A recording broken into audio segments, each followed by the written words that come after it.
Wall Street veteran Bernard Madoff has been arrested and charged with running a $50 billion Ponzi scheme.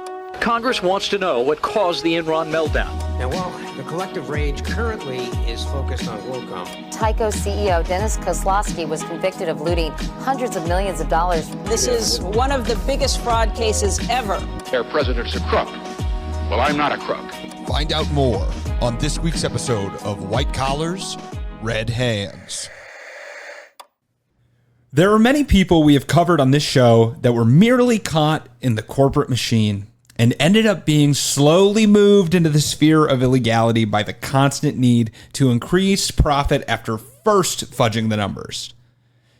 Many times, this is because one person is not controlling the ship entirely, as many people contribute to large-scale accounting fraud.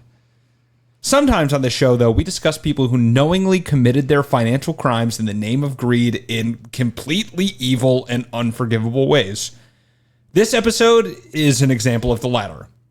Kenneth Chatman operated a string of sober living homes and treatment facilities in Florida, institutions that are meant to be made as places of healing, where addicts can finally get the help that they need to steer their life back to the straight and narrow. Kenny Chatman saw them differently. He used these facilities to bilk money from insurance companies for millions of dollars.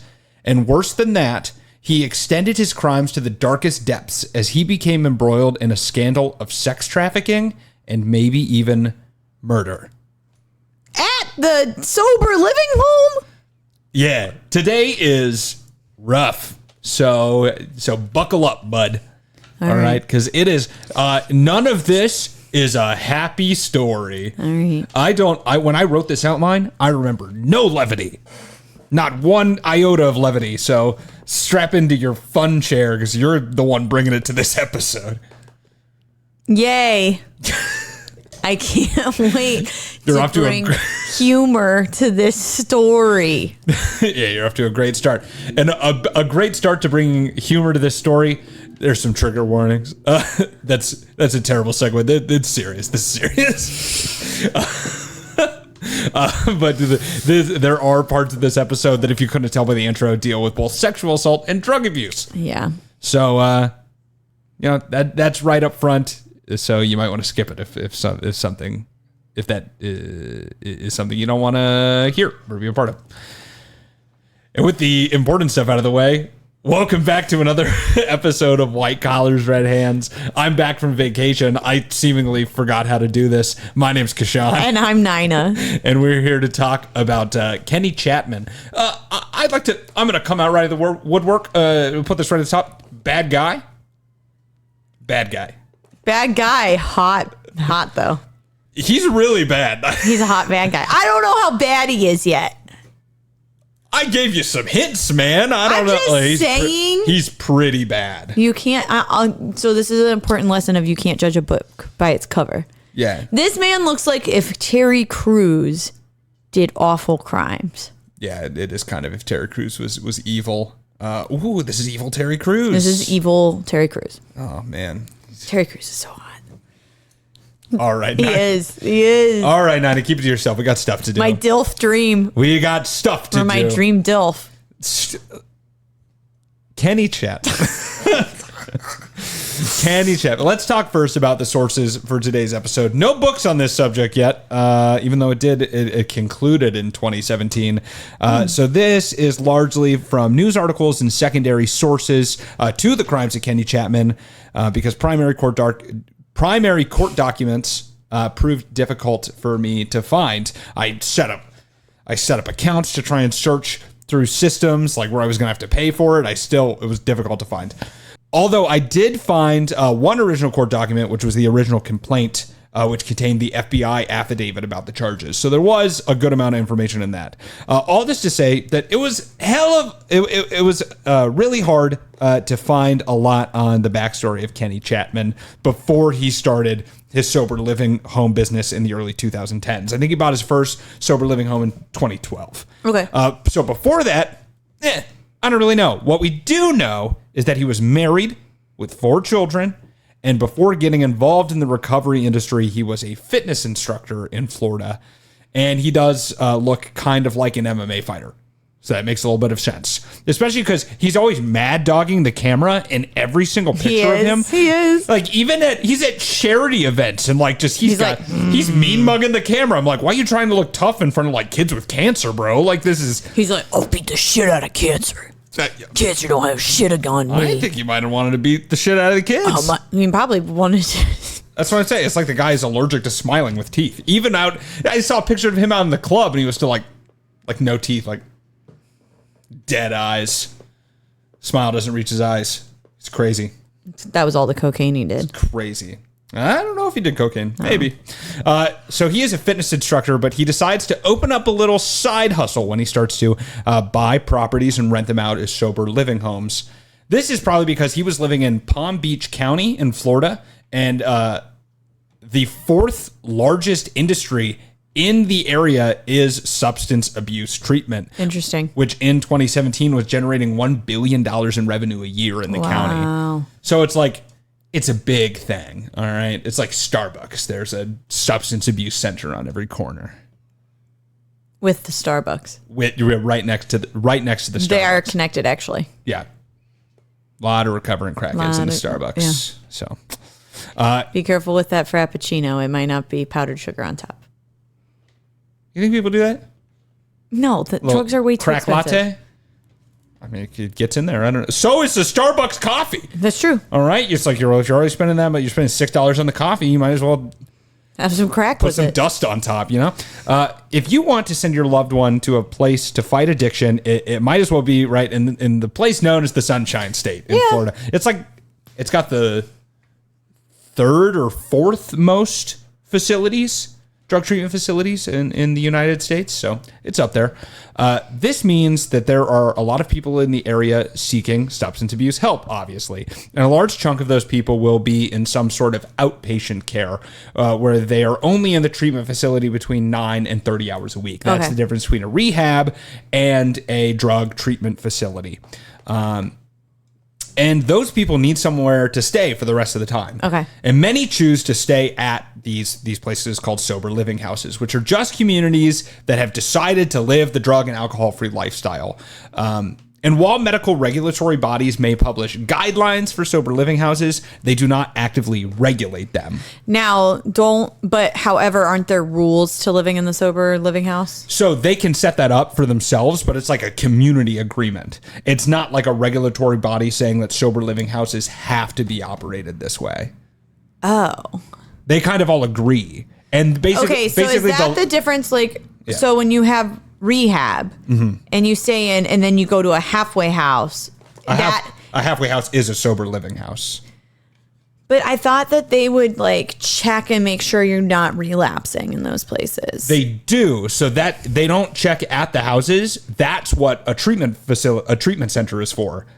It's basically, it's called, it was like intensive outpatient programs, IOP, and then outpatient programs. And when you're in an intensive outpatient program, you've transitioned out and you technically don't have to live in a sober living facility. Okay. But you have to attend about 30 hours of treatment a week. So like therapy, and they'll drug test you. And then when you get to outpatient, it's the next level down. You go to about 9 hours a week. Okay. And when you're in full rehab, you're there obviously all the time, all hours of the week. But can't you get kicked out of the sober living home for like testing positive? So yes, I think that's part of the agreement of when you sign up, but it's between you and the landlord. So like the landlord and the community can create these rules. Okay. When you move in, that basically says like you can be removed if you start using again. Okay. But that's not like required to be there. It's just most places do. Okay. So all that kind of boils down to is that like the owner of a sober home and the person living there, it's more of a classic like landlord tenant dynamic. Got you. Where, one works their butt off to afford the rent, and the other one sits back there doing nothing but suck the marrow from the blood and bones of late stage capitalism. Stuff like that. So Kenny first started as this form of glorified landlord and would own at least 7 different sober living properties throughout the county. and he quickly fell into old habits. See, in 2009, Kenny had actually spent 7 months in federal prison when he was caught stealing people's credit card numbers. Oh. So Kenny had questionable morals and was a quote-unquote hustler who was constantly looking to make the next deal or get into the business that would turn him from convicted felon into rich convicted felon. And I think we all know someone like this, all right? Because he was sharing motivational videos on his Twitter, reposting quotes like, this is an exact quote that he reposted on Twitter. This is Kenny? This is Kenny Chatman. He reposted this. Born broke is not the issue. Staying broke is. Okay. You're like, all right, bud. And his LinkedIn bio reads, this is his whole LinkedIn bio, inspired to help those who need, want, and reach for change. Reflecting on my life has created my path.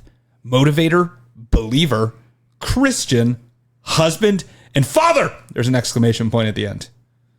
So, Father!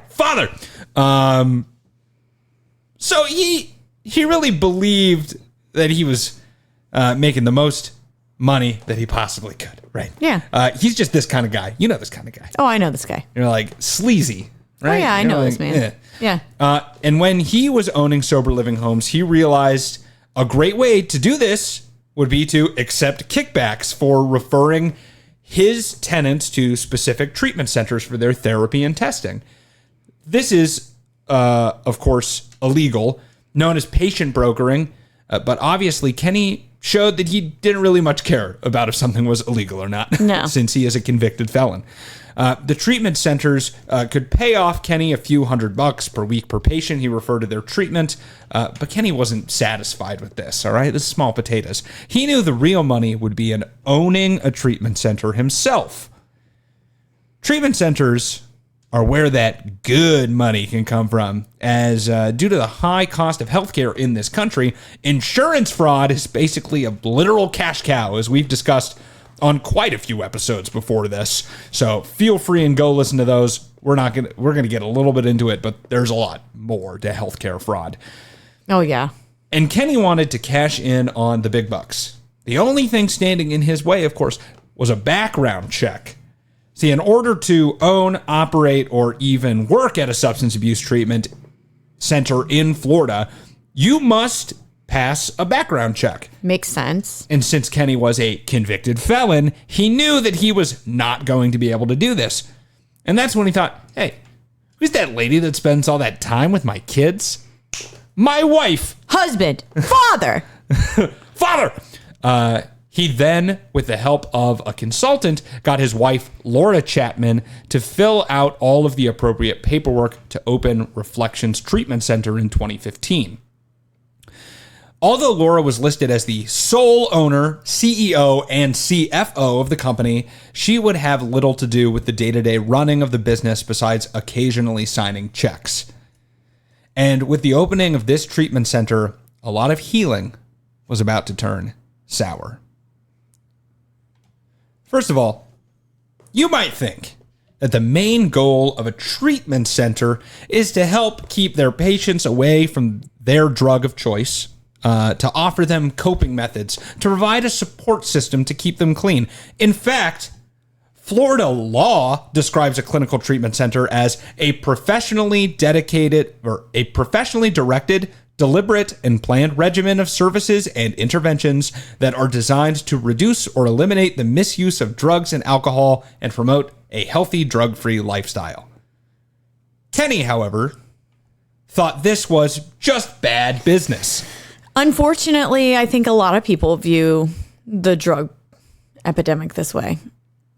Well, these are the people trying literally to treat it. Yeah. And they're like, he's like, I don't want to keep them off drugs. It's the same thing when people say about, well, why would they tell you if they have a cure for cancer? Then they want to make so much money curing cancer. Now, I don't think that's true. I don't think there is a cure for cancer.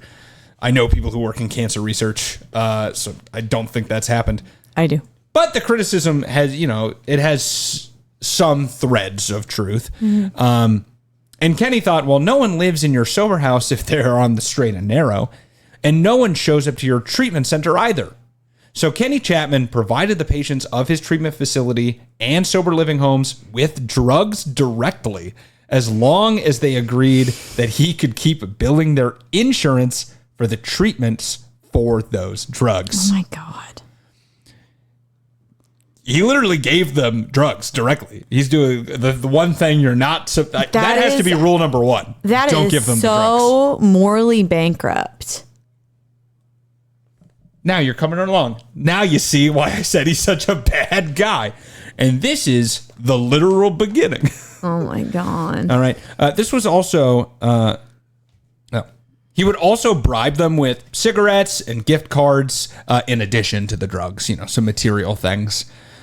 This was also that he could keep billing their insurance for therapy sessions they were meant to attend. Many of them didn't, but were still billed for being there. Mm-hmm. And for drug testing. Primarily, drug testing is done through something known as a pee test, or more formally, urinalysis. The person pees in a cup, you stick a strip in the cup, and if they've smoked the ganja recently, it'll tell you. These tests cost a treatment center between $5 and $10 a set for a cup. But they can bill the insurance company literal thousands of dollars. Of course they can. For each one of these tests. Common practice is that you test when the patient arrives the first time and then periodically throughout the treatment, but they can be administered as needed as long as a physician signs off on it. And when I say they can be, I mean that like insurance will allow you to do it a certain amount of times. So there are some rules that say, okay, well, if a physician signs off that it's necessary, medically necessary, then you can do it. Okay. At Reflections, Kenny Chatman had ordered that all the patients be tested multiple times a week, regardless, so that he could increase the money gained from insurance billing. And on top of that, he would also order duplicate saliva and sometimes even blood tests, along with the urinalysis tests at the same time in parallel, which you're not supposed to do. Yeah. You're only supposed to do it as a confirmatory step, and only in certain situations. Well, I could see like if the pee tested positive and then you're like, okay, let's just like double check and make sure. And then you do a blood test. Well, that's the thing. They would send blood or saliva for more, or even urine for more detailed, because basically if you use a strip test, it just says if it's there to a certain concentration.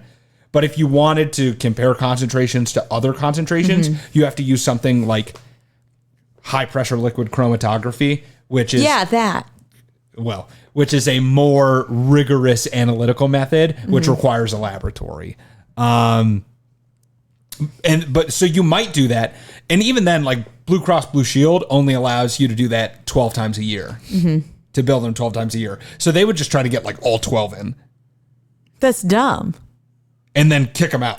Oh. Yeah, or do some other things we'll talk about later. Okay. The urine test, like I said, could be done point of care right there at the site and read by non-medical professionals, as any Yahoo can dip a piece of plastic into pee. I mean, they literally sell those things like at Walgreens. Yeah, they do. You can go pick one. A pregnancy test is basically the same thing. This is like a pregnancy test. Right, so anyone can do it. The saliva and blood tests would instead need to be sent to a clinical laboratory. And this introduced another stream of revenue into Kenny's pocket. These clinical testing labs can also bill incredibly high amounts for each test performed. Like that, when you test for one substance in like the urine you send, that's called a panel, and that's one charge.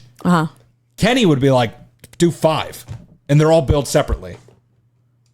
And the insurance companies would just like allow this to happen. They'd be like, yeah, I'll cover it. So yes and no, they were obscuring it. We talked about something called code switching previously, which is where you bill codes differently to get around rules. They would do that a lot too. Okay. I mean, there's a bunch of similar to Matthew James. Yeah. And so there's just a bunch of real small tricks that are kind of like always go on, and they would use those to kind of cover up their tracks. Eventually they would catch them though. They kind of knew how long they would have.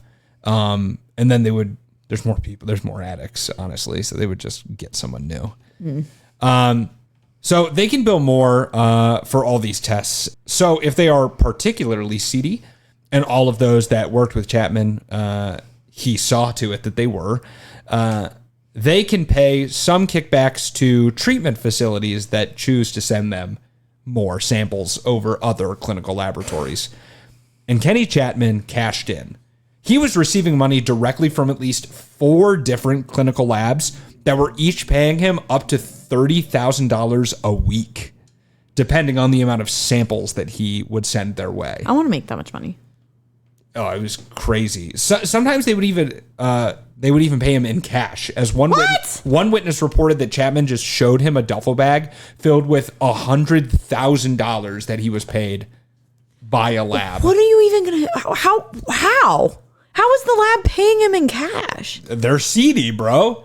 Oh, they obscured all of these charges as like consulting fees and all the classic stuff. Oh my God. So they were on the books. They would just make small withdrawals and then like combine it and give him $100,000. Oh.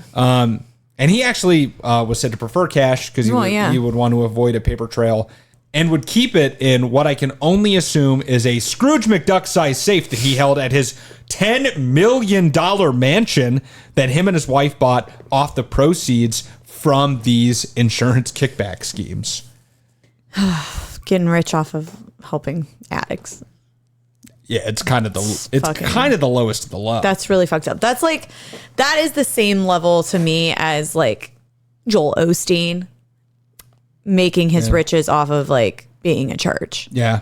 It's fucked up. It's like people that are more vulnerable, right? So it's like addicts, people in church, true believers, if you will, and then like old people. Like it's all pretty evil. And or babies. Children. If you can find a way to steal all this money from babies, then that's pretty bad too. Yeah. So it's pretty rough. He would also send I guess he had a guy that in order to cash big checks, he would like send a driver down to the Florida Keys to like cash checks there and then come back with the cash. To avoid paper trails. Like he was really worried about all this. Well, he should have been. He was doing shitty stuff. Yeah, well, it didn't last for that long. So that's good. Now, at this point, you might be wondering, how are they even sending all of these tests out if he was knowingly supplying drugs to the patients? Wouldn't they all come back positive? Which wouldn't look great? Well, good question. And the answer is that the samples oftentimes weren't from the patients at all. It was his children. Father. According to multiple employee reports, employees of treatment centers ran by Kenny, because this is treatment centers, they were approved to open a second one at the beginning of 2016. The employees were told to urinate in the cups themselves for sample submission, and one employee noted that they walked in on another, swabbing their cheek for multiple saliva sample submissions and putting them into the bags that were labeled for patients. Oh my God. Which is obviously very illegal. Yeah. In digging into the records, this was supported as samples were submitted on days when the patient wasn't even at the facility. Samples were even submitted for patients long after they had left treatment completely, and they were still getting billed to their insurance, all at Kenny Chatman's direction. And he threatened employees' jobs if they refused to go along with any of this. He said, "Your job, pee in this cup, your job depends on it." My God. Now, another question you might have is, hey, didn't you say a doctor had to sign off for these? Kenny Chatman's not a doctor. And that is another great question. I'm glad you asked. Yes, a doctor needed to order the tests, saying they were medically necessary in order to be billed to insurance. They also needed to review the results. Chatman had 2 doctors, both with shady pasts, Mendez and Williams, that acted as the medical directors for Reflections from 2015 to 2016 in separate chunks, not at the same time. Okay. Both of these doctors signed off on these tests, sometimes at insane rates, using copy and paste medical necessity statements and just rubber stamping everything. Great. I think at one point, one of them approved like 115 in like 10 minutes. What? Because they're all like time stamped. Yeah. So yeah. They could just see what he was doing. So they're literally copy pasting, submit, copy paste, approve, copy paste, approve, copy paste, approve. Not even looking at anything about the patient. Yeah. Because they're doing so many tests. Right. Like if everyone's getting tested multiple times a week, that's a lot. They also didn't review the results because they had so many tests until months after the test was conducted. which means the facility was never up to date on which of their patients were using and which weren't, and they were not providing any actual care to them. Heck, they were probably hoping they were using, because Kenny also got into the habit of submitting positive samples for patients when their insurance benefits were close to running out. Because you could submit a relapse to the insurance. It makes them stay in the facility for longer. Exactly. And you could even elevate their status to a higher level. Like if they were in the outpatient, you could get them to the intensive outpatient program. So that means you can bill for more hours in a week then too. So longer, more tests, because now you can bill it for 2 extra weeks when it was about to run out, and now bill more for those 2 weeks. And this would happen even to patients that were actually not using at the time, because some people did want to get clean that were there, obviously. And that actually came to a shock to one guy. He was in court a day, wasn't even at the facility, and then got notified by his insurance company that he had been submitted as a relapse. And he was like, no, I'm not. He's like, I haven't even taken a test. Oh my God. So, is that kind of what whistle blew this? Well, we'll get to that. We'll get into that. And Kenny Chatman really ran all aspects of care to the point that sometimes the doctors would actually recommend to move patients to inpatient care. Sometimes they cared, I guess. They said, we need to move them to inpatient care to a rehab. But Kenny Chatman would override them, although he had no medical training, and tell them no, because he wanted to keep the patients at his treatment facility so that he could keep making the money. Yeah. Meanwhile, he's perpetuating the same kickback scheme that he was taking advantage of on the other side, where he would keep more patients coming in by paying sober living houses around $500 a week per patient that they referred to his treatment facility. And then the sober homes would then pass this off to the patient in the form of discounted rent, because they're paying rent, like weekly, monthly rent. So they'd recommend them here. They'd get the $500 kickback, and they'd be like, okay, your rent is $250 less or whatever this month. Got you. Reflections ended up paying more than $640,000 to sober living homes as a part of this scheme. And when that wasn't bringing in enough patients, they had these people known as body brokers that would literally find people on the street that were obviously on drugs and ask them if they had insurance.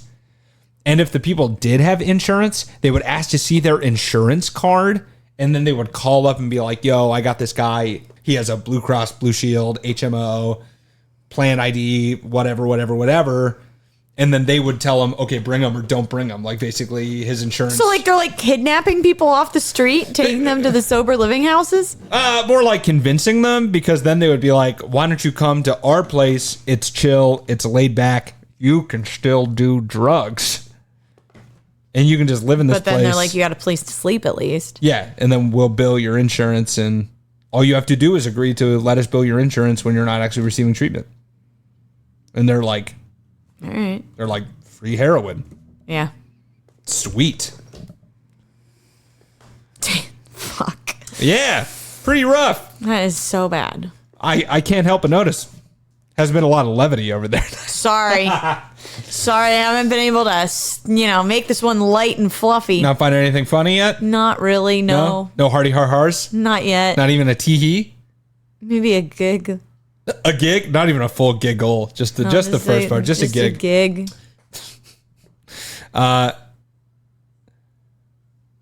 And I mean, these people were wanting to go, but it's not that everything was an all-time party for the patients either. No. Kenny Chatman was known to be extremely aggressive with patients.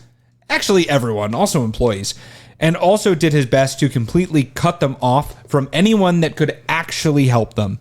He would withhold medication from patients because negative tests on drug tests for prescribed medications is another reason to keep drug testing. And he would take away their phones, car keys, food stamps, and any other belongings and lock them in a safe that only he could access in his office. Wait, that's actually crazy. Yeah. That's actually crazy. Yeah. And this made it so that patients couldn't call their families to let them know what was happening. and probably played a key role in the multiple overdoses that happened on Chatman-owned properties. They couldn't call. Yeah. I don't remember the exact figure, and it was hard for me to refine, but I'm pretty sure they said around 200 overdoses were noted in sober living homes. That's a lot. Yeah. And his name appeared in 17 police reports. And no one well, I guess that's what tipped him off to the FBI. Yeah, but they did, but they were still investigating when he started to ramp up. The timeline of this is that he only owned the treatment facilities from the beginning of 2015 to about the end of 2016. Okay. Oh my God, 200 in a year? Well, the 200 is also from before in 2012, so 4 years. But Still, that's a lot. Yeah, 50 a year. And I mean, I don't know how often it happens because obviously it does probably still happen. So I don't know if the rates are similar, but yeah, that's obviously high. That's really high. Obviously. And he would also use these items that he had locked up as bargaining chips to keep the patients from leaving. Because if they did try to leave or leave anyway, he would instruct the employees to destroy their phones. So he would just destroy their property. And this is where, surprisingly, after all that, we get to the worst part of the entire story. Oh my God. As Chatman took it one step further at an all-female sober living house, where he not only took their phones, but locked them in the house and refused to let them leave at all. They weren't allowed to contact anyone unless the sober home owner or Chatman himself was listening in on the conversation. And all of the windows were screwed shut. What? So they couldn't even be opened. Honestly, they're being held hostage. Yes. What the fuck? He then told the women who lived there that they could live there rent-free if they did two things: allow him to bill their insurance for treatment like the others, and become prostitutes for him. So he literally became a pimp and ran this sober living home like a brothel, and would have multiple men come over every day to engage in commercial sex acts with these women. Meanwhile, providing them drugs and... Oh my God. Yeah, there are some... how do you sleep with yourself at night? Like I'm saying, this is a bad guy. These women in their house, and then you go home to your $10 million mansion. Mm-hmm. And it's does your wife know what's going on? Does your wife know that you're doing all this stuff? Yeah, I never got to the bottom of how much she knew. She looked pretty messed up about it, though. So I feel like she probably didn't know the extent and was kind of you deal with it. I also wouldn't be surprised if he was kind of abusive to her. I wouldn't be. I mean, let's be real. If he is like this with people he doesn't know in public. Yeah. Work is a public place. And if you are not afraid to belittle employees, if you're not afraid to take people's phones, what are you doing behind the closed doors of your home? Yeah, he was obviously aggressive, controlling, and manipulative. Right. That seeped into his marriage and his relationship with his children. Yeah, so it's a dangerous combination. And the whole time that this is going on... He's not hot anymore. Told you. And the whole time this was going on, Kenny Chatman had the gall to attend charity events and then send the photos and write-ups to news outlets to be published to promote all of this. He boasted about his treatment center's care through promotional videos on his website, where he got obviously high patients to endorse how he changed their life. And he got endorsements from the likes of former very mediocre NBA player Keon Dooling. Never heard of him. You shouldn't. Which shouldn't amount to much, because Dooling himself was actually convicted of fraud in 2023 from his role in a scheme to defraud the NBA's health and welfare benefit plan while he was a coach. He was a player development coach for a NBA team. Damn. And he got convicted and sent to 30 months of prison. And all of this illicit activity, at least the false billing, which was easily trackable, amounted to ill-gotten gains of more than $16 million for Kenny Chatman personally. But more was definitely rolling in from those lab kickbacks. I don't think they ever quantified exactly how much money he made. Probably because he was actually I don't know if smart's the right word, but he did avoid having a paper trail. Yeah. Kenny Chatman had been on the FBI's radar since just after Reflections opened doors in 2015. And they had started an investigation after I think someone came to them and told them about like some of the billing practices. So they opened an investigation, but when the first person from the female only sober house reached out, she like legit escaped from this place. I mean, she had to. Yeah, and went to the police. And the FBI were notified in November of 2016. They really ramped up the case. They were like, all right, everything, all hands on deck for getting this guy, which good move. Yeah, that was good. Yeah. And an indictment naming 6 individuals, including both Chatmans and the doctors, was released in December of 2016. So like a month and a half later, they got that all together and arrested all of them. Originally, Kenny and the gang was going to plead not guilty, but after the others flipped and pled guilty, so did Kenny. And originally, the plea agreement was set to give Kenny 15 years behind bars on counts of conspiracy to commit money laundering and conspiracy to commit sex trafficking. But after hearing multiple victim impact statements at the sentencing hearing, where parents of those patients that had suffered both fatal and non-fatal overdoses while getting care at his treatment facilities, they got on the stand and they were able to tell their stories. The judge tacked on an extra 12 and a half years, sentencing Kenny to 27 and a half years behind bars with no possibility of parole. Good. So he's going to be there for that long. In addition to this, he also needs to become a registered sex offender. His wife, Laura, was sentenced to 3 years confinement, followed by 3 years of supervised release. So confinement, that's like house arrest? Oh, no, sorry. Prison confinement. Oh. Full confinement.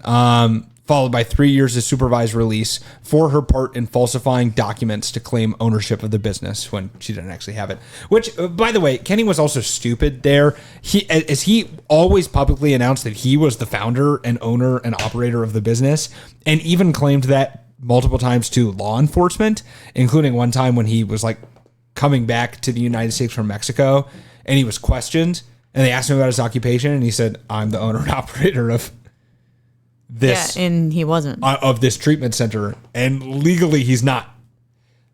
So dumb. The others were sentenced to prison terms ranging from 18 months to 10 years. The doctors got more than some of the other auxiliary people. Like there was like a body broker in there and some other people. Mm-hmm. I think they charged and convicted 8 people. So the 6 people in the indictment and then 2 extras. Okay. If Kenny Chatman does not die in prison, he will be 71 years old upon his release. So Kenny Chatman is very simply a monster. He shucked all ideas of human decency and took advantage of some of the most vulnerable people he could, preying on addicts' disease to enrich himself while their blood was on his hands, and turning houses that were supposed to be for healing into brothels. This is a terrible story about the lengths that some people are willing to go to for greed. There was nothing too sacred for a bad actor to bend to their evil will. He got what he deserves, the rest of his life in a prison cell, hopefully, because I sincerely hope that he is never allowed to walk free on this earth again. No. The only good to come out of this is that Florida created a sober homes task force whose sole purpose is to act as watchdogs to make sure that this extent of abuse of the system is never perpetrated again. So we'll leave with, if you know someone that's dealing with substance abuse, please call the Suicide and Crisis Lifeline by dialing 988 in the United States. I'm glad that they have a task force for that now. Yeah. And I guess this is like, even before Kenny Chatman, this was an issue. And obviously since Kenny Chatman, it is still an issue that there's a lot of abuse in these substance abuse treatment facilities. Well, you're working with very vulnerable people. Yeah. And it's also, I mean, it's something that people find like icky. You know, it's like people don't want to talk about it, so it's icky. So even if like crime goes on, people would rather just like, nah, I don't want to talk about drug addicts because it's icky. You know, it's not like because people still don't see addiction as a disease. Right. You know, they see it as a choice. Right. And you're like, yeah, sure. They're choosing to get addicted to crack and ruin their lives. They want to be on the street and look 30 years older than they actually are. And yeah, just because all of you are functional alcoholics doesn't mean, you know, there's not many functional crackheads. Not at all. There's probably like a couple. Oh, yeah, I'm sure there are a few. I mean, but there's not many. There's definitely functional cocaine addicts. Oh, yeah. The entirety of Wall Street in the 1980s. Yeah. Well, functional. Meh. But So- this was on the level of terrible as that nursing home one we did. Yeah, Bob Dean. Well, if you made it through all of this, damn, That was sad. You're a trooper, huh? Now you can go forth and make others sad and aware with this story, and also, God, it always feels gross to plug our stuff at the end of these episodes specifically. Yeah. So, you know, do the stuff. Yeah, like the follow us on socials. socials. It's White Collars, Red Hands wherever you go. Website. Leave a review. I'm gonna keep it brief, and we'll just leave it there. So sad. I think a breath of silence is what the end of this is what this needs. Yeah, I don't need y'all to plug me. We don't need to plug everything. Excuse me? I don't know what I meant to say. Excuse me? You don't need people to plug you? No. What does that mean, bro? Like, I don't know. It's sad. I don't know. All right, well, I'm depressed now. we promise that next week is going to be more upbeat than this. Yeah, it's less depressing. Yeah. Because it wouldn't be hard. It's not, the bar's low. The bar is really low right now, yeah. The bar's low. So, yeah. Thank you guys so much for listening. And we'll see you next week on another episode of White Collars, Red Hands. That was sad.